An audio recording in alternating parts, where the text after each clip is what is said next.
دو عورتیں قاضی ابن ابی لیلہ کی عدالت میں پہنچ گئیں۔ یہ اپنے زمانے کے مشہور و معروف قاضی تھے۔ قاضی نے پوچھا، تم دونوں میں سے کس نے بات پہلے کرنی ہے؟ ان میں سے بڑھی عمر والی خاتون نے دوسری سے کہا، تم اپنی بات قاضی صاحب کے آگے رکھو۔ وہ کہنے لگی، قاضی صاحب، یہ میری پھوپھی ہے، میں اسے امی کہتی ہوں چونکہ میرے والد کے انتقال کے بعد اسی نے میری پرورش کی ہے یہاں تک کہ میں جوان ہو گئی۔ قاضی نے پوچھا، اس کے بعد؟ وہ کہنے لگی، پھر میرے چچا کے بیٹے نے منگنی کا پیغام بھیجا، انہوں نے ان سے میری شادی کر دی۔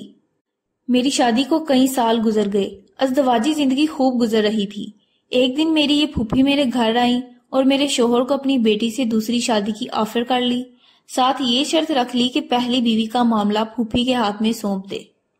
میرے شوہر نے کنواری دوشیزہ سے شادی کے چکر میں شرط مان لی۔ میرے شوہر کی دوسری شادی ہوئی، سہاگ رات کو میری پھوپھی میرے پاس آئی اور مجھ سے کہا، تمہارے شوہر کے ساتھ میں نے اپنی بیٹی بیاہ دی ہے، تمہارے شوہر نے تمہارا معاملہ میرے ہاتھ سونپ دیا ہے، میں تجھے تیرے شوہر کی وکالت کرتے ہوئے طلاق دیتی ہوں۔ جج صاحب، میری طلاق ہو گئی۔ کچھ عرصے بعد میری پھوپھی کا شوہر سفر سے تھکے ہارے پہنچ گیا۔ وہ ایک شاعر اور حسن پرست انسان تھے۔ میں بن سور کر اس کے آگے بیٹھ گئی اور ان سے کہا، کیا آپ مجھ سے شادی کریں گے؟ اس کی خوشی کا ٹھکانہ نہ رہا، اس نے فوراً ہاں کر لی۔ میں نے ان کے سامنے شرط رکھ لی کہ آپ کی پہلی بیوی یعنی میری پھوپھی کا معاملہ میرے ہاتھ سونپ دے۔ اس نے ایسا ہی کیا۔ میں نے پھوپھی کے شوہر سے شادی کر لی اور اس کے شوہر کی وکالت کرتے ہوئے اسے طلاق دے ڈالی۔ قاضی حیرت سے پھر وہ کہنے لگی، قاضی صاحب، کہانی ابھی ختم نہیں ہوئی۔ کچھ عرصہ بعد میرے اس شاعر شوہر کا انتقال ہوا۔ میری یہ پھوپھی وراثت کا مطالبہ کرتے پہنچ گئی۔ میں نے ان سے کہا کہ میرے شوہر نے تمہیں اپنی زندگی میں طلاق دی تھی، اب وراثت میں تمہارا کوئی حصہ نہیں۔ جھگڑا تول پکڑا۔ اس دوران میری عدت بھی گزر گئی۔ ایک دن میری یہ پھوپھی اپنی بیٹی اور داماد کو لے کر میرے گھر آئی اور وراثت کے جھگڑے میں میرے اسی سابقہ شوہر کو سالس بنایا۔ اس نے مجھے کئی سالوں بعد دیکھا تھا۔ مرد اپنی پہلی محبت نہیں بھولتا ہے۔ چنانچہ مجھ سے یوں مل کر اس کی پہلی محبت نے انگڑائی لی۔